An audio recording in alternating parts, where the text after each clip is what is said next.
किसी जंगल में टूनी चिड़िया अपने दो बच्चों कुक्कू और गुड़िया के साथ रहती थी। एक दिन की बात है, टूनी की बेटी गुड़िया अपने मम्मा से कहती है, मम्मा मम्मा मुझे स्कूल जाना है। जैसे कुक्कू भैया पढ़ते हैं मैं भी स्कूल जाकर पढ़ना चाहती हूँ। नहीं गुड़िया बेटी, हमारे बिरादरी में बेटियाँ स्कूल नहीं जाती, उन्हें स्कूल नहीं भेजा करते। हमारी बिरादरी में बेटियों को घर का काम सिखाते हैं, और वैसे भी लड़कियाँ पढ़ लिख कर क्या करेगी। शादी के बाद तो उन्हें घर के काम ही संभालना है, खाना ही बनाना है ना।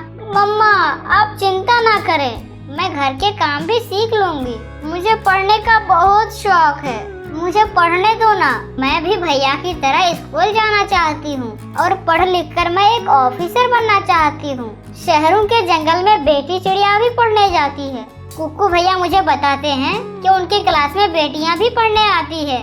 देखो गुड़िया बेटी, हमारी बिरादरी में बेटियों को नहीं पढ़ाते हैं। मैंने कह दिया ना, अगर मैं तुम्हें पढ़ाना भी चाहूँ तो ये नहीं हो सकता, क्योंकि हम बहुत गरीब हैं बेटी। और वैसे भी कुक्कू के स्कूल की फीस हम बहुत ही मुश्किल से दे पाते हैं। अगर तुम भी स्कूल जाओगी तो कहाँ से पैसे आएंगे। इस तरह टूनी चिड़िया अपनी बेटी को समझा रही थी और ऐसे ही समय बीतता जा रहा था। एक तरफ कुक्कू था जिसे टूनी उसे पढ़ने के लिए भेजती, मगर कुक्कू बहुत बड़ा शैतान था, वह पढ़ता लिखता नहीं था। और वहीं दूसरी तरफ गुड़िया पढ़ना चाहती थी, उसे पढ़ने का बड़ा शौक था। जब रात हो जाती तो वे दोनों माँ बेटे सो जाते, तब गुड़िया कुक्कू की किताबें लेकर पढ़ती। यह बात घर में किसी को पता न था। इसी तरह कुछ दिन बीतते जाते हैं और बारिश का मौसम आ जाता है। और एक दिन जोरदार बारिश हो रही थी। टूनी चिड़िया घर में परेशान हो रही थी, साथ ही साथ कुक्कू और गुड़िया भी परेशान हो रहे थे। हे ईश्वर, हमारा घर गिर ना जाए। अचानक इतनी तेज बारिश हो रही है। तेज बारिश में अगर हमारा घर गिर जाएगा तो हम कहाँ जाएंगे। और इस जंगल में कोई ऐसा भी नहीं है जिसके पास हम जाकर रह सके। सब के सब मतलबी हैं। हे ईश्वर, रहम करना ताकि हमारा घर गिर ना जाए। टूनी ऐसा कह रही थी, साथ ही साथ बच्चे भी ईश्वर से प्रार्थना कर रहे थे कि बारिश रुक जाए और उनका घर ना गिरे। मगर बारिश तो बढ़ती ही जा रही थी। कुछ समय बाद वे तीनों बेघर हो जाते हैं, क्योंकि उनका घर गिर चुका था। बेटा कुक्कू और बेटी टुनटुन, बहुत तेज बारिश हो रही है और हमारे घर भी गिर गए हैं। हम क्या करें, हम कहाँ जाएं? मम्मा, हम एक काम करते हैं, हम आपकी सहेली लाडो चिड़िया के घर जाते हैं। जरूर वो हमारी मदद करेगी। नहीं मेरी बच्ची, लाडो तो अब घर में नहीं है। वह कुछ दिन पहले अपनी मायके गई है, इसलिए हम उसके घर नहीं जा सकते। अब हम क्या करें मम्मा? अब हम यहाँ से चलते हैं और कुछ ढूंढते हैं, क्योंकि यहाँ बहुत बारिश हो रही है और मुझे बहुत ठंड लग रही है। फिर वे तीनों उड़ते उड़ते वहाँ से जाने लगते हैं और एक बड़े पेड़ की तलाश करते हैं, जिससे वह उसके नीचे बैठ सके और तेज बारिश से बच सके। वे उड़ते ही जा रहे थे, पर उसे कोई पेड़ नहीं मिलता। फिर वे तीनों कुछ दूर जाते हैं तो उन्हें एक गुफा दिखाई देता है। तब वे तीनों जाकर गुफा में घुस जाते हैं। हे ईश्वर, अब जाके इस बारिश से राहत मिली। अब कुछ चैन आ रहा है। मेरे बच्चों, तुम दोनों ठीक तो हो ना? मम्मा, हम दोनों ठीक हैं, आप हमारी चिंता ना करें। फिर टूनी चिड़िया की नजर एक किताब पर पड़ती है। तब टूनी गुड़िया को वह किताब लाने को कहती है। गुड़िया बेटी, देखो तो वह कौन सी किताब है, लाओ तो जरा। गुड़िया किताब लाकर अपनी मम्मा के सामने रख देती है। मेरी प्यारी गुड़िया, तुम किताब ला दी, तुम्हारा यही काम था। कुक्कू बेटे, अब तुम इस किताब में जो लिखा है पढ़कर सुनाओ, ताकि इस किताब में क्या लिखा है हमें भी तो पता चले। कुक्कू एक नंबर का नालायक था, उसे तो कुछ भी पढ़ना नहीं आता था। वह बेझिझक अपनी मम्मा से कहता है, मम्मा, अभी मैं छोटे क्लास में हूँ, अभी हमें इतना नहीं सिखाया गया कि मैं इस किताब को पढ़ सकूं। जब मैं बड़ा हो जाऊंगा तब मैं इस किताब को पढ़ सकूंगा। यह किताब हम अपने साथ ले जाएंगे। कुक्कू ऐसा कहता है। टूनी भी एक लड़की ही थी, इसलिए वो भी पढ़ी लिखी नहीं थी। टूनी कुक्कू को कोई जवाब नहीं देती। तभी गुड़िया उस किताब के पास जाती है और इस किताब को देखने लगती है। ऐसा लग रहा था जैसे गुड़िया किताब पढ़ रही हो। फिर कुछ समय बीत जाते हैं। तब टुनी गुड़िया से कहती है, गुड़िया, मैं कब से देख रही हूँ कि तुम इस किताब को देखती जा रही हो। क्या बात है, हमें भी बताओ।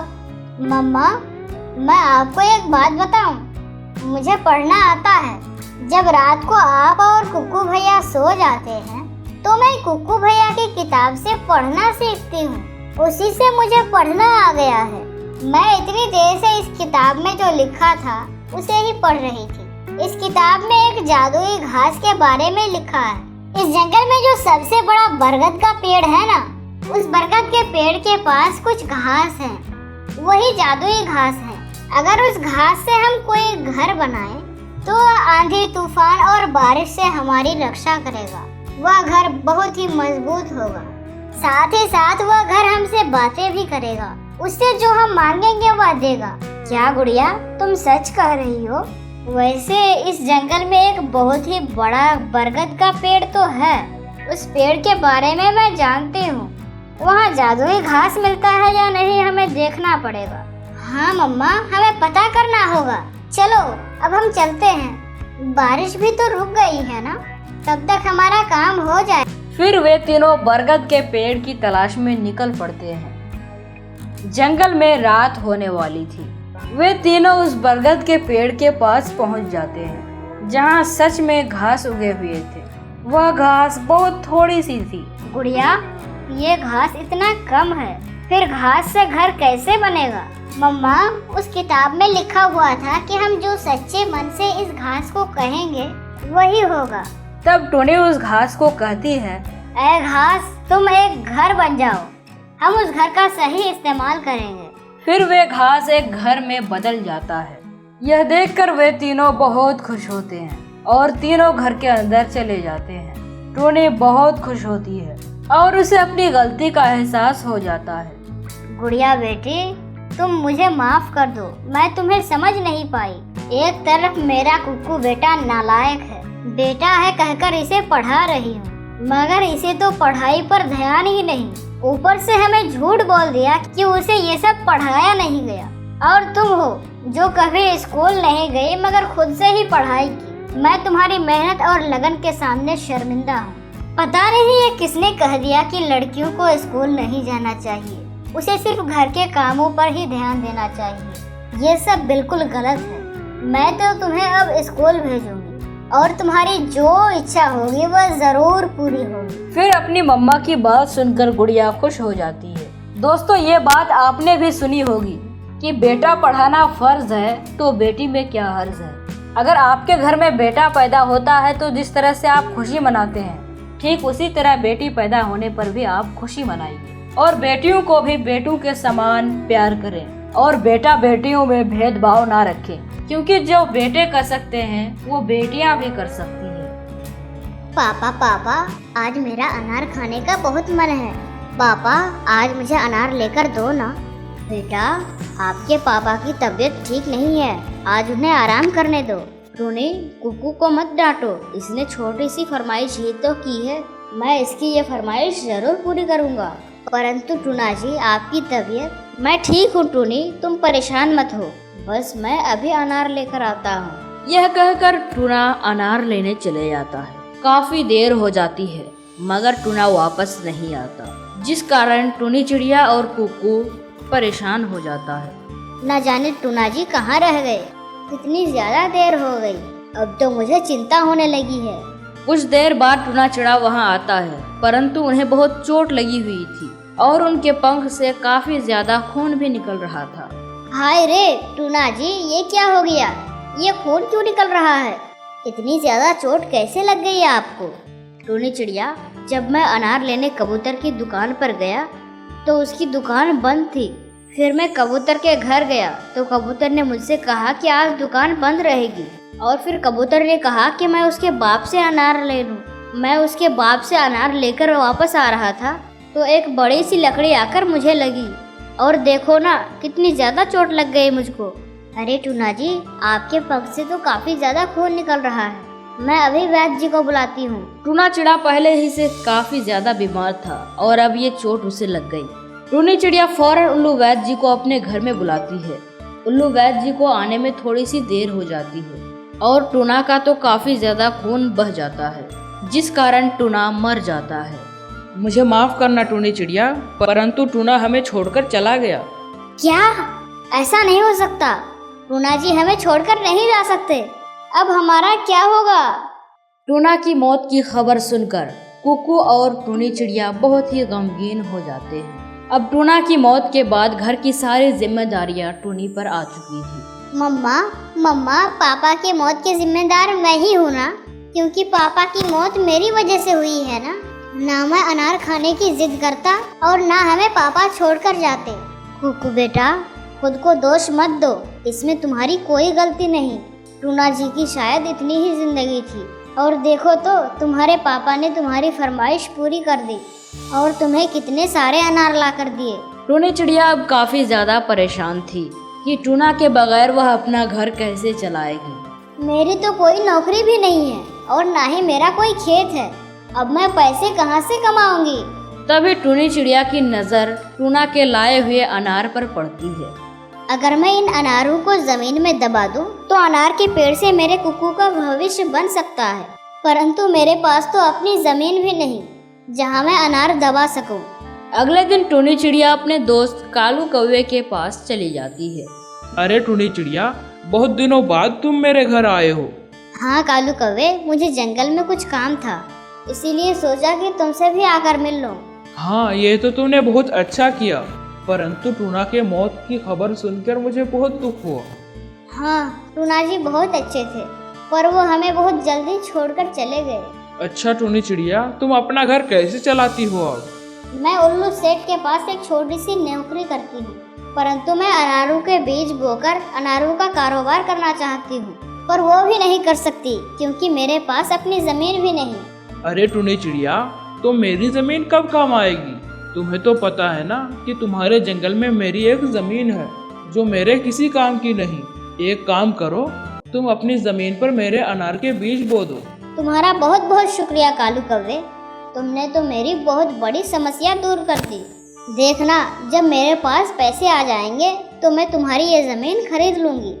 हाँ हाँ ठीक है टूनी चिड़िया, तुम्हारे पास जब पैसे आए तो तुम मेरी जमीन खरीद लेना। मैं आपको आधे दाम में दे दूंगा क्योंकि आप मेरे दोस्त हो। फिर टूनी चिड़िया खुशी खुशी वापस अपने जंगल चली जाती है और टूनी चिड़िया अपने सारे अनार कालू कौवे के जमीन में बो देती है और काफी ज्यादा मेहनत करती है। टूनी चिड़िया सारा दिन उल्लू सेठ के घर काम करती और जो समय बचता वह अपने खेत में काम करती थी। आहिस्ता आहिस्ता 2 साल बीत जाते हैं और अब तो टूनी चिड़िया के खेत में अनार के पेड़ बहुत ही बड़े बड़े हो जाते हैं और अब उन पेड़ों पर काफी बड़े बड़े अनार भी लग चुके थे। अब मैं अपना अनारों का कारोबार शुरू कर सकती हूँ और अब मेरे हालात बिल्कुल ठीक हो जाएंगे। बस अब टूनी चिड़िया अपने जंगल में अनारों की दुकान खोल लेती है और टूनी चिड़िया अनार बेचना शुरू कर देती है।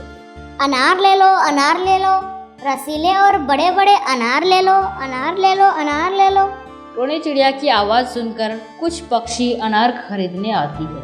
अरे वाह टूनी चिड़िया, तुम्हारे अनार तो वाकई काफी बड़े बड़े हैं। बहुत मेहनत के बाद अब टूनी चिड़िया के हालात काफी ज्यादा अच्छे हो गए थे। अब टूनी चिड़िया और कुकू को किसी भी चीज की कमी नहीं थी, सब कुछ अच्छा चल रहा था। एक दिन कालू कौवा अपने जंगल में वापस आता है और टूनी चिड़िया के अनार का बाग देखकर काफी ज्यादा हैरान हो जाता है। अरे ये क्या, टूनी चिड़िया ने कुछ ही साल में मेरी जमीन को सोना बना दिया और मेरी जमीन पर कितने बड़े बड़े अनार के पेड़ लगा दिए। बाप रे बाप, आजकल अनार कितने महंगे हैं और टूनी चिड़िया सारे अनारों को बेचकर कितना ज्यादा मुनाफा कमा रही होगी और मैं तो पहले जैसा था वैसा ही हूँ। ये सब मेरी जमीन देने की वजह से हुआ है, वरना टूनी चिड़िया अभी तक गरीब की गरीब ही होती। मैं इस जमीन को बेकार समझता था, परंतु ये जमीन तो अब हीरा निकली। बस अब मैंने सोच लिया है कि अब टूनी चिड़िया से अपनी जमीन वापस ले लूंगा। मेरी जमीन पर ये सारे अनार के पेड़ लगे हैं, इसका मतलब ये सारे अनार के पेड़ भी मेरे हुए। बस अब कालू कौवे के मन में लालच आ जाता है और कालू कौवा टूनी चिड़िया के पास जाता है। टूनी चिड़िया, अब मैं इस जंगल में आ गया हूँ, इसलिए मुझे अपनी जमीन वापस चाहिए। ये क्या कह रहे हो कालू कौवे? मैंने तो बहुत मेहनत से उस जमीन को बाग बना दिया। अब मैं आपको मेरी जमीन वापस कैसे कर सकती हूँ? और वैसे भी तुमने तो खुद कहा था कि जब मेरे पास तुम्हारे जमीन के पैसे आए तो मैं तुम्हें दे दूँ, और आज मेरे पास तुम्हें देने के लिए पैसे हैं, इसलिए मैं तुम्हें तुम्हारी जमीन के पैसे दे ही देती हूँ। नहीं टूनी चिड़िया, मुझे नहीं चाहिए। वह जमीन मेरी है, इसलिए तुम्हारा उस पर कोई हक नहीं। उस जमीन पर बड़े बड़े अनार के पेड़ भी मेरे हैं। वैसे भी तुमने मुफ्त में बहुत ज्यादा पैसे कमा लिए, परंतु अब और नहीं कमा सकते। कालू कौवे, तुम मुझसे वह जमीन वापस मत लो। मैं तुम्हारे जमीन के तुम्हें दुगने पैसे देती हूँ। मैं कुछ नहीं जानता टूनी चिड़िया, वह जमीन मेरी है, इसलिए अब अनारों का कारोबार मैं करूँगा। तो कालू अंकल साफ साफ क्यों नहीं कह देते कि आपके मन में लालच आ गया है? अब जो भी समझो, पर अब वह बाग मेरा है, इसलिए अब टूनी चिड़िया अपने अनार लेने कभी भी मेरे बाग में ना आना, वरना महाराज से शिकायत कर दूंगा तुम्हारी और बंदी बना दूंगा तुम्हें। फिर कालू कौवा वहाँ से चला जाता है। वह बाग टूना जी के लाए हुए अनारों से बना है। वह तो टूना जी की आखिरी निशानी है, और कालू कौवे ने वह बाग मुझसे छीन लिया। मम्मा, आप उदास मत हो। कालू अंकल ने हमारे साथ गलत किया है ना, इसलिए उन्हें उनकी सजा जरूर मिलेगी। वहीं दूसरी तरफ कालू कौवा अब जंगल में अनार बेचने लगा था, और कालू कौवे के पास भी काफी ज्यादा पक्षियाँ आते हैं। कालू कौवा तो अनार तोड़ तोड़ कर बेच रहा था और मुनाफा कमा रहा था, पर वह तो पेड़ों को पानी नहीं देता था और ना ही उनकी देखभाल करता था। अरे भाई, पूरे 10 दिन हो गए पर हमने पानी भी नहीं पिया। हाँ पेड़ भाई, वह कालू कौवा तो बहुत चालाक है, उसे तो बस पैसों की लालच है। उसने तो टूनी चिड़िया की सालों की मेहनत छीन ली। हाँ, टूनी चिड़िया ने हमारा बचपन से ख्याल रखा, हमें रोज पानी दिया, बच्चों की तरह हमारी देखभाल की, और अब हमारा फर्ज बनता है कि टूनी चिड़िया को उसका हक दिलवाएं। बस अब हम अपने अनार उस कालू कौवे को तोड़ने कभी नहीं देंगे। फिर शाम को जब कालू कौवा अनार तोड़ने बाग में आता है तो सारे अनार के पेड़ जोर जोर से हिलने लगते हैं। ये क्या हो रहा है? यहाँ तो हवाएं भी नहीं चल रही, फिर ये पेड़ इतनी जोर जोर से क्यों हिल रहे हैं? दुष्ट कालू कौवे, चले जाओ यहाँ से। टूनी चिड़िया का बाग है ये, तुम पेड़ मेरा कुछ नहीं बिगाड़ सकते। अगर तुम सबने मुझे अनार ना दिए तो सबको मैं काट डालूंगा। फिर उसमें से एक पेड़ अपनी टहनी से कालू कौवे का गर्दन पकड़कर उठा लेता है। अरे मुझे नीचे उतारो, मुझे नीचे उतारो। मैं अगर यहाँ से गिर गया तो मेरी तो हड्डी पसली टूट जाएगी। हाँ, तुम्हें सुरक्षित छोड़ दूंगा, पर ये बाग टूनी चिड़िया के हवाले करना होगा, वरना तुम अपनी जान से जाओगे। अच्छा, दे दूंगा टूनी चिड़िया को ये बाग, पर मुझे नीचे तो उतारो। बस अब वह पेड़ कालू कौवे को छोड़ देता है और कालू कौवा अपनी जान बचाकर वहां से भाग जाता है, और कालू कौवा टूनी चिड़िया से अपने जमीन के पैसे लेकर वापस चला जाता है, और टूनी चिड़िया दोबारा से अपने बाग की मालकिन बन जाती है।